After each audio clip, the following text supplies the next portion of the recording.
গরম গরম ভাতের সাথে যদি এরকম একটা ভর্তা থাকে তাহলে আপনার আর কিচ্ছু লাগবে না বন্ধুরা। এত লোভনীয় মজাদার ভর্তা রেসিপি আপনাদের সাথে দুই রকমের ভর্তা শেয়ার করতেছি, আশা করি ভালো লাগবে। বিসমিল্লাহির রহমানির রহিম। আসসালামু আলাইকুম। কেমন আছেন বন্ধুরা? আশা করি যে যেখানে আছেন সবাই অনেক ভালো আছেন। আলহামদুলিল্লাহ আমিও আমার পরিবার নিয়ে অনেক অনেক ভালো আছি।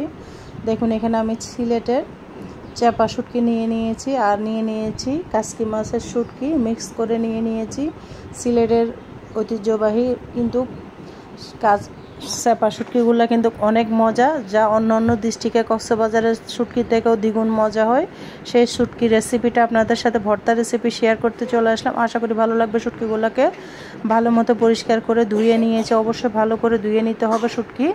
তারপর নিয়ে নিয়েছি এখানে বেশ কিছু রসুন আর পেঁয়াজ। অবশ্য ভর্তার মধ্যে রসুনের পরিমাণটা বেশি দিবেন।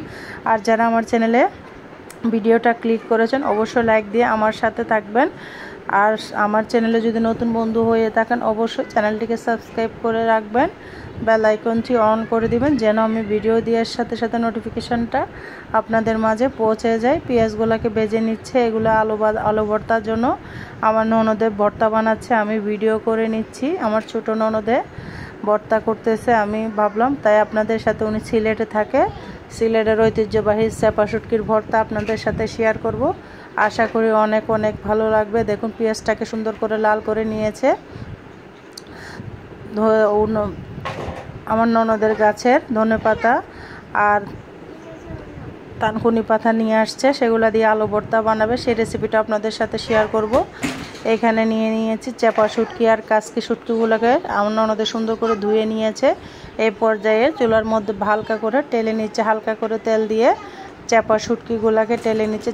চাপা শুটকিগুলো এত নরম বন্ধুরা, কিন্তু কক্সবাজারের চাপা শুটকিগুলো শক্ত শক্ত দাঁড়া দাঁড়া হয়ে থাকে, এগুলো কিন্তু একদম গলে গিয়েছে। আপনারা দেখতে থাকুন, খুব সুন্দর করে সিলেটের স্টাইলে ভর্তাটা বানিয়েছে আমার ননদ। যেভাবে সিলেটের মানুষরা ভর্তা করে সেইভাবে আপনাদের সাথে সিলেটি স্টাইলে ভর্তাটা শেয়ার করেছি, আশা করি খুব খুব ভালো লাগবে।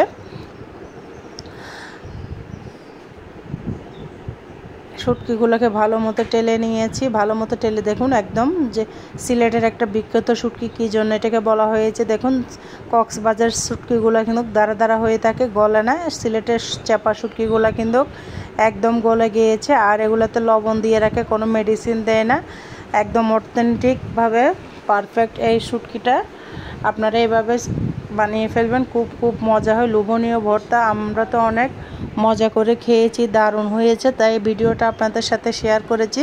আমি যে প্রসেসে দেখাচ্ছি সেম প্রসেসে কিন্তু সিলেটের মানুষরা ভর্তা করে। আমার ননদের যে ঘরের মধ্যে কাজের মানুষ আছে ওটা থেকে শিখে নিয়েছে সিলেটের ভর্তাটা, খুব সুন্দর করে বানিয়েছে। সিলেটের স্টাইলে ভর্তাটা আপনাদের সাথে শেয়ার করতেছি, আশা করি আপনাদের কাছে খুব ভালো লাগবে। দেখুন পানি দিয়েছে, অনেকগুলো মরিচ দিয়েছে, ঝাল ঝাল করে ভর্তা বানাবে সেই জন্য অনেকগুলো মরিচ দিয়ে দিয়েছে। এই পর্যায়ে অল্প একটু পানি দিয়ে দিয়েছে, পানির মধ্যে পেঁয়াজ রসুন আর মরিচগুলোকে ভালো মতো টানিয়ে নিবে, খুব মজা হয়। আমার ননদের হাতের রান্না কিন্তু ভীষণ মজা। দেখুন শুটকিগুলোকে টেলে প্লেটের মধ্যে নিয়ে নিয়েছে, সমস্ত কাঁটাগুলোকে এভাবে সুন্দর করে বেছে নিয়েছে, সব নিজের হাতেই করেছে, আমি শুধু ক্যামেরাটা ধরেছি তাই আপনাদের সাথে শেয়ার করতেছি। আর ভর্তাটা কেমন হয়েছে বন্ধুরা অবশ্যই কমেন্টসে বলে যাবেন।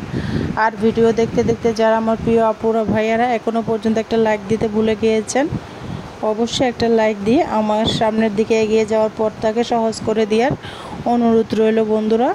আর আমার চ্যানেলে যারা নতুন ভিজিট করেছেন অবশ্যই চ্যানেলটিকে সাবস্ক্রাইব করে রাখবেন, আমার নিত্য নতুন ভিডিও পাওয়ার জন্য বেল আইকনটি অন করে দিবেন যেন আমি ভিডিও দেওয়ার সাথে সাথে নোটিফিকেশানটা আপনাদের মাঝে পৌঁছে যায়। দেখুন এখানে দিয়ে দিয়েছে হালকা করে সরিষার তেল, আর সরিষার তেল দিয়ে এগুলোকে একটু টেলে নিবে, খুব মজা হয়, দুর্দান্ত স্বাদের এই ভর্তার রেসিপিটা আপনারা একবার হলে এভাবে ট্রাই করবেন, খুব খুব ভালো লাগবে। এই পর্যায়ে দেখুন পানিগুলা টানিয়ে সরিষার তেল দিয়ে, শুধুমাত্র যদি আপনারা সরিষার তেলের মধ্যে পেঁয়াজ রসুনটাকে লাল করেন তাহলে আপনার সফট হবে না, ভর্তার মধ্যে কিন্তু পেঁয়াজ রসুনটা একটু সফটই লাগে, সেই জন্য একটু পানি দিয়ে পেঁয়াজটাকে টানিয়ে নিয়েছে। এইভাবে আপনার টানা হয়ে গিয়েছে। এই পর্যায়ে পেঁয়াজ রসুন শুকনো মরিচগুলোকে উঠিয়ে নিয়েছে, শুটকির পাশে উঠিয়ে রাখতেছে। খুব লোভনীয় হয়েছে। আপনার এরকম একটা ভর্তা থাকলে কিন্তু এক থালা ভাত এটা দিয়ে কিন্তু নিমিষে শেষ হয়ে যাবে। অন্য কোনো পদ কিন্তু আপনারা ধরবেন না, যত মাংস কষা হোক মাছ রান্না হোক, এই শুধুমাত্র চাপা শুটকির ভর্তা দিয়ে কিন্তু আপনারা এক থালা ভাত নিমিষে তৃপ্তি করে পেট করে খেয়ে যাবে। তারপর এটাকে আপনারা চাইলে শিলপাটার মধ্যে বেটে নিতে পারেন। আমাদের অনেক দেরি হয়ে গিয়েছিল, তার জন্য আমি ব্লেন্ডার ঝাড়ের মধ্যে যে শুকনো ঝাড়টা আছে ওই ঝাড়ের মধ্যে ব্লেন্ড করে নিয়েছি। আমার ননদে বলছিল শিলপাটার মধ্যে বেটে নিয়েছি, দেরি হয়ে গিয়েছে, প্রায় 4টা বেজে গিয়েছে, খাওয়ার সময় হয়ে গিয়েছে, সেই জন্য ব্লেন্ডার ঝাড়ের মধ্যে ব্লেন্ড করে নিয়েছি।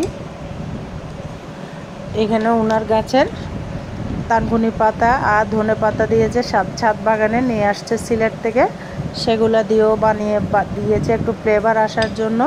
তারপর ব্লেন্ড করে নিচ্ছে আমার হাজব্যান্ড, ব্লেন্ড করে নিচ্ছে। একদম শুকনো শুকনো করে ব্লেন্ড করতে হবে। সামান্য একটু পানি দিলে দিতে পারেন, না দিলে সমস্যা নেই। তারপর এখানে আলু ভর্তার জন্য পেঁয়াজ বেরেস্তা করে নিয়েছে, একটু কাঁচা পেঁয়াজও দিয়েছে। একদম ইউনিকভাবে আলু ভর্তাটা বানিয়েছে, খুব ভালো লেগেছিল খেতে। এগুলো বানিয়েছিল আরও আগে, তাই আজকে আপনাদের মাঝে ভিডিওটা শেয়ার করে দিচ্ছি।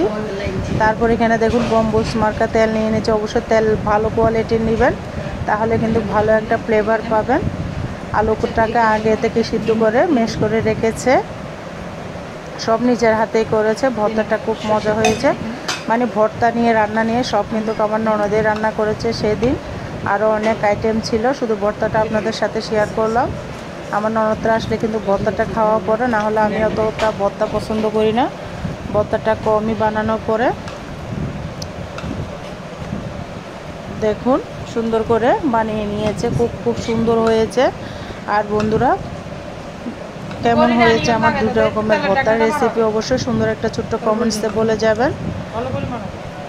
আশা করি আপনাদের কাছে আমার রেসিপিগুলো অনেক ভালো লাগে। আপনাদের ভালোবাসা আমি এত দূর এগিয়ে এসেছি, ইনশাল্লাহ আপনাদের ভালোবাসা পেলে সামনের দিকে আরও এগিয়ে যাব। তাই বন্ধুরা আমাকে লাইক দিয়ে আমার চ্যানেলটিকে সাবস্ক্রাইব করে সামনের দিকে এগিয়ে যেতে সহযোগিতা চাই। বন্ধুরা আপনাদেরকে অনুরোধ করতেছি, বন্ধুরা একটা লাইক দিতে ভুলে গেলে অবশ্যই একটা লাইক দিয়ে আমার সাথে থাকার অনুরোধ রইল। অনেকে ভিডিও দেখে কিন্তু লাইকটা দিতে ভুলে যায়, তাই বন্ধুরা একটা লাইক দিয়ে আমার সাথে থাকার অনুরোধ রইল। আমার ভর্তাটা বানানো হয়ে গিয়েছে। দেখুন 2 রকমের ভর্তা। আমরা পরিবারে অনেক মানুষ ছিলাম, ননদের ছেলে মেয়ে আমরা অনেক মানুষ ছিলাম, প্রায় 15-16 জন মানুষ, সেই জন্য সব ভর্তাগুলোকে এইভাবে ভাগ করে নিয়েছে। বন্ধুরা সবাই ভালো থাকবেন, সুস্থ থাকবেন, আল্লাহ হাফেজ।